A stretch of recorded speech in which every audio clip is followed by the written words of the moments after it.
Phishing is a type of attack that typically attempts to trick the victim into clicking on a link or executing malware in some way. It can be an attempt to compromise a device, to steal sensitive information, passwords, usernames, PINs, credit card numbers, as well as try to gain access to online accounts. Pretty much all of the things you don't want to happen can happen through phishing attacks. And phishing is one of the most successful and common types of attacks because it is easy to perform, cheap to set up, and it yields good returns for the attackers. So you really have to watch for it. In working for big corporations, even with repeated security training to wise people up, no matter what the company I've consulted to, about 30% or so of people continue to be fooled and click on things that they shouldn't. And funnily enough, some countries are worse clickers and some are better clickers on a consistent basis. But no matter what, people just seem to not be able to be trained out of not clicking on the things that they shouldn't click on. Phishing is typically carried out by sending fake emails or instant messages as well that direct the victim to a fake site that often resembles the legitimate site. It is a form of social engineering, or in other words, it's an attack against human weaknesses, and it relies also on the lack of defenses that web technologies inherently have in order to do the attack. So, for example, email does not authenticate or digitally sign the sender, so there's no guarantee of who it's come from. If there was, then this problem would be reduced. Because emails can be easily spoofed to look like they've come from a legitimate source, phishing attacks take advantage of that trust that you believe it's come from that person, or at least it can do. Generally, phishing attacks are done en masse, so they send out thousands or millions of emails, and those email addresses have been harvested from the internet, or sometimes they've been harvested through hacking websites, sometimes from the fact that people have publicly disclosed them on forums or other things like that, and even from guessing at what the address is. So if you, for example, had, John at a domain name, John at Hotmail or something like that, this would be an unusable account because of the amount of spam and phishing emails that it would get, because spammers target common names in combination with domain names. You do also get mass email attacks on certain businesses as well. But if it is a specific and targeted attack, we call that spear phishing, if you're targeted individually. Let's look at some techniques used to perform phishing attacks in order to try and convince people to click on them. So the big one that they use is what's called link manipulation. This is a simple phishing email that you can see here in front of you that I put together. I've sent it to a Ghostmail account to illustrate the techniques that are used. The Ghostmail service is no longer available actually, but that's not important as it's serving here as an example only. The examples I show can apply to all email services. Here I'm faking links to Google and to Microsoft. So if we just zoom in here. So the first technique that they use is subdomains and misspelt domains. Now if you look at these three examples here, so you can see here that this is the real domain, and this is the domain it's trying to convince you that it's actually from. And a slightly different technique being used here. So that is obviously the real domain. And then this is using subdirectories in order to look like Google. This one's using a subdomain, this one's using subdirectories. And this one, Microsoft, can you notice what's wrong with that one? You probably can, because we're zoomed in, which is here. We've got an R and an N instead of an M. Let's have a look at some other examples. So these are live phishing links that are right now attempting to convince people to click on them.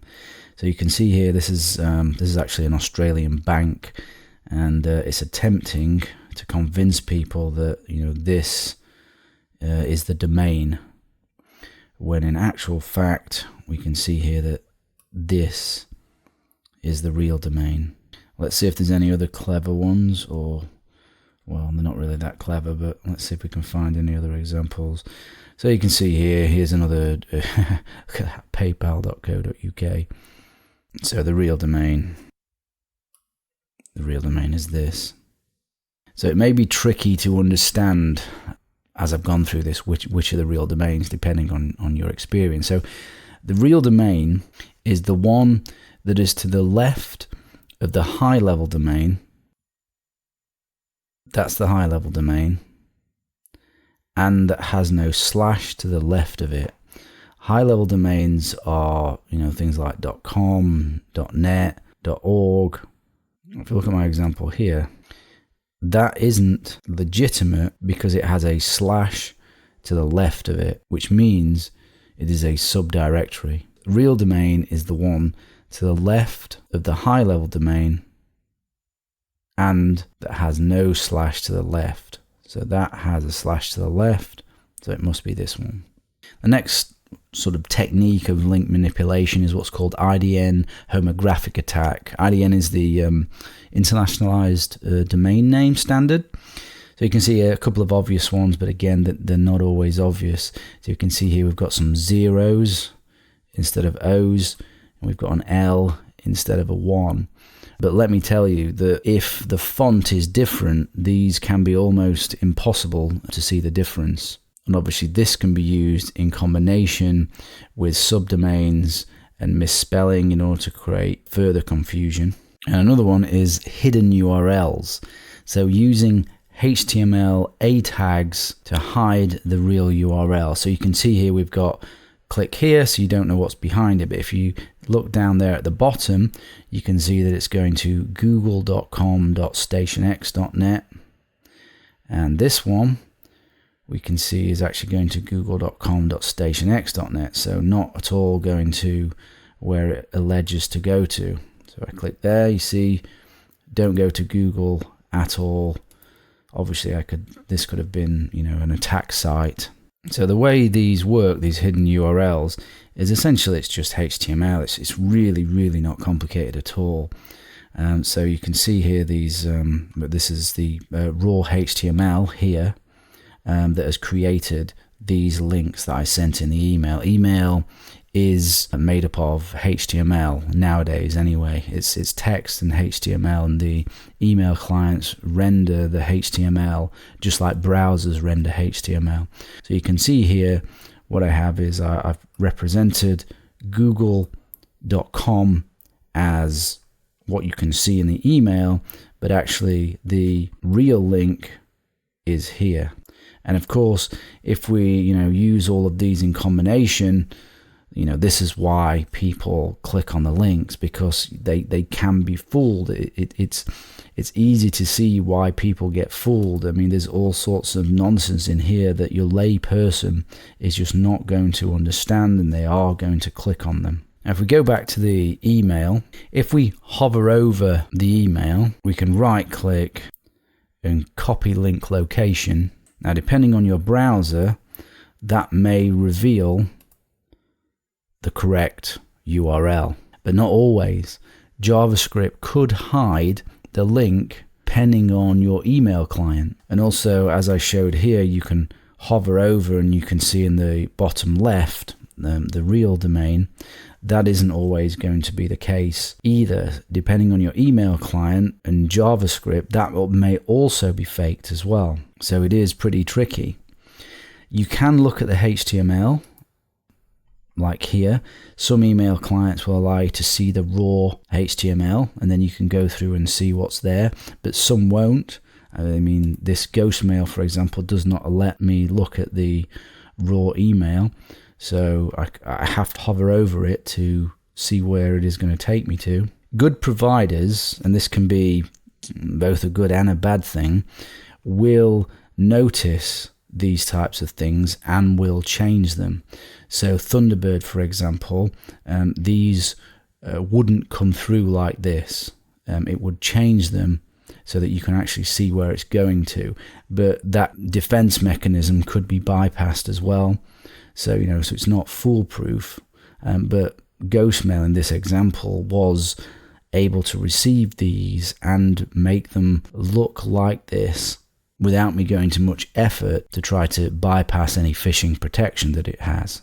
Other than URL manipulation, there's also covert URL redirects that use vulnerabilities such as cross-site scripting and cross-site request forgery, or they can be used in combination with URL manipulation. So it is possible that you might get sent a link to a real site, and the real site is being manipulated to attack you in some way.